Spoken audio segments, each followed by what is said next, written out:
How to send money from Remitly to bank account.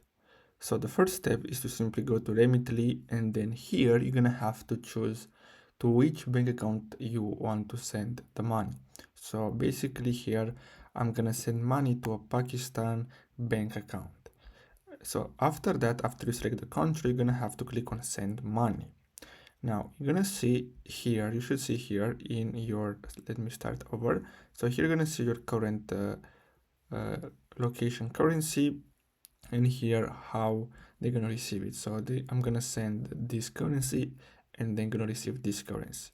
So simply enter the amount of money that you want to send, and then what you're gonna have to do is simply click on continue. Now here select bank deposit and choose your bank account. Here if you want, you can see more bank accounts. So after you select the bank account, you're gonna have to simply enter the IBAN or account number and click on continue, and that's it. So I hope you found this video helpful. Thanks for watching.